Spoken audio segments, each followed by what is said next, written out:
Exercise 5.2 हमने start की हुई है, जिसके फर्स्ट 6 क्वेश्चंस हमने कल कर लिए थे। उसके बाद जो आपके शॉर्ट सिलेबस के अकॉर्डिंग है उसमें जो जो क्वेश्चंस आपने 5.2 में से करने हैं उसमें एक क्वेश्चन नंबर 4 है, एक क्वेश्चन नंबर 6 है, फिर क्वेश्चन नंबर 9 है और क्वेश्चन नंबर 11 है। ठीक है, 6 तक तो हमारे हो गए। क्वेश्चन नंबर 9 अभी हम कर लेते हैं और 11 जो है वो फिर आपने खुद कर लेना है।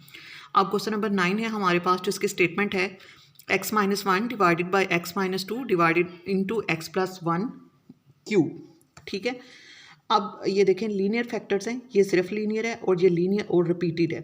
तो सिर्फ लीनियर जो होता है उसके लिए हम लेते हैं कोफिशिएंट a/x-2, जो रिपीटेड है उसके लिए b/x+1 plus c/x+1 square plus d/x+1 cube.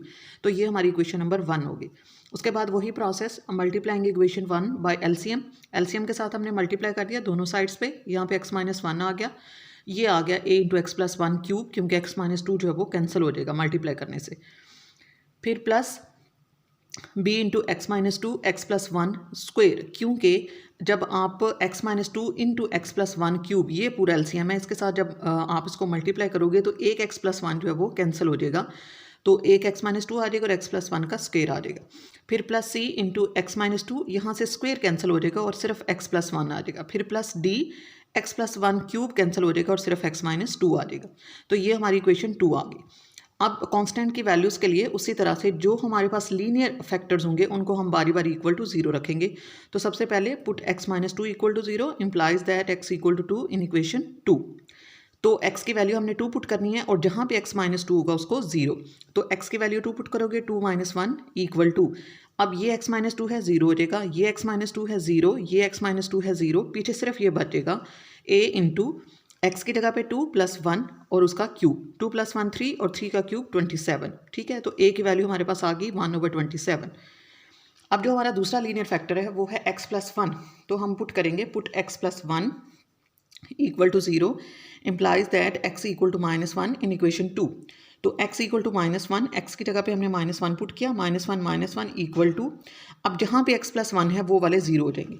a 0 हो गया x+1 की वजह से, b 0 हो गया, c 0 हो गया, सिर्फ d बच गया और x की जगह पे आपने पुट करना है -1। तो ये आ गया आपके पास, इस साइड पे -2 हो गया, -1 पुट करने से -3d हो गया, माइनस दोनों साइड से कैंसिल हो जाएगा और d की वैल्यू आ जाएगी 2/3। ये दो तो लीनियर फैक्टर थे, इनसे हमने दो वैल्यूज़ फाइंड कर ली। उसके बाद बाकी के लिए हमें कोफिशिएंट्स कंपेयर करने होंगे और उसके लिए पहले हम इक्वेशन नंबर 1 को, जो हमारे पास इक्वेशन नंबर 1 थी हमारी, बल्कि इक्वेशन 2 जो थी, इक्वेशन 2 को पहले हम सिंप्लीफाई करेंगे। कैसे सिंप्लीफाई करेंगे? देखिए, इसमें जो क्यूब दिए हुए हैं आपको उसको खोलेंगे, जो स्क्वायर दिए हुए हैं उनको खोलेंगे, जो आपस में मल्टीप्लाई हो रहे हैं उनको मल्टीप्लाई कर लेंगे। ठीक है, तो ये हमने क्यूब खोल लिया। सबसे पहले x+1 का क्यूब, x+1 क्यूब आप खोलेंगे तो ये आपके पास आ जाएगा x³ + 1 + 3x + 3x² plus b, x-2 ऐसे ही रहा, x+1 स्क्वेयर को हमने खोल लिया, प्लस c, x-2 को और x+1 को मल्टीप्लाई कर दिया और प्लस d। अब इसको a के साथ जो है इनको अरेंज कर लेते हैं, x³ + 3x² + 3x + 1। ठीक है, b के साथ जो है उनको मल्टीप्लाई कर देते हैं आपस में, जो c के साथ है उनको भी मल्टीप्लाई कर दिया और d वाले भी। ठीक है, फिर a के सारे वैसे के वैसे लिखे हुए हैं, b वाले जो थे उनमें जो कैंसिल हो रहा था उसको कैंसिल करके बाकी को हमने लिख लिया। ठीक है, इसी तरह c वालों को भी अरेंज कर लिया और d वालों को भी। अब इनको अंदर मल्टीप्लाई करते हैं, a b c और d को। जब आप अंदर मल्टीप्लाई करोगे तो ये इस तरह से सारे मल्टीप्लाई हो जाएंगे। अब जिनकी पावर सेम है, जहाँ पे x की पावर सेम है, उनको हम इकट्ठा कर लेंगे। जैसे a के साथ x³ है और b के साथ x³ है, तो a + b हमने इकट्ठा कर लिया और x³ कॉमन। इसी तरह फिर x² वालों को इकट्ठा कर लिया, फिर x वालों को इकट्ठा कर लिया और जो कांस्टेंट थे उनको हमने इकट्ठा कर लिया। ठीक है, अब इस इक्वेशन में से हम कोफिशिएंट्स को कंपेयर कर सकते हैं। किस तरह से? पहले x³ वालों को, फिर x² वालों को और फिर x वालों को।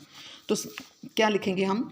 Comparing coefficients of equal powers of x। तो सबसे पहले x³ वाले।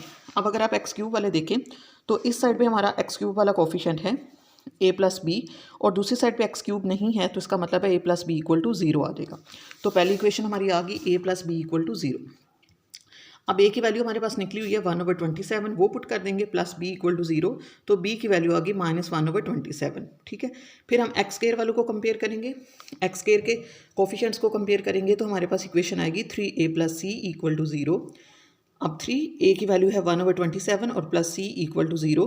3 को 27 से कैंसिल करें 9 आ जाएगा, तो 1/9 प्लस सी इक्वल टू 0, तो यहाँ से सी की वैल्यू आ गई -1/9। ठीक है, अब ये जो हमारे पास वैल्यूज़ आई हैं ए बी सी और डी की, इन्हें हम इक्वेशन 1 में पुट करेंगे, तो इक्वेशन 1 ये हमारे पास आ जाएगी।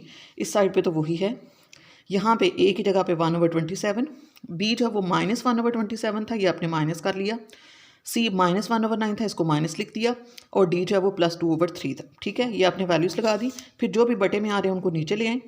1/27 into x -2, -1/21 into x +1, -1/9 into x +1 square, और +2/3 इंटू एक्स +1 क्यूब। ठीक है, ये हमारा क्वेश्चन नंबर 9 हो गया। बिल्कुल इसी तरह से आपने कर लेना है क्वेश्चन नंबर 11, और शॉर्ट सिलेबस के अकॉर्डिंग जो 184 पेज पे आपकी एग्जाम्पल नंबर 1 और 2 है वो भी आपने करनी है, तो उन दोनों को भी आपने सॉल्व कर लेना है।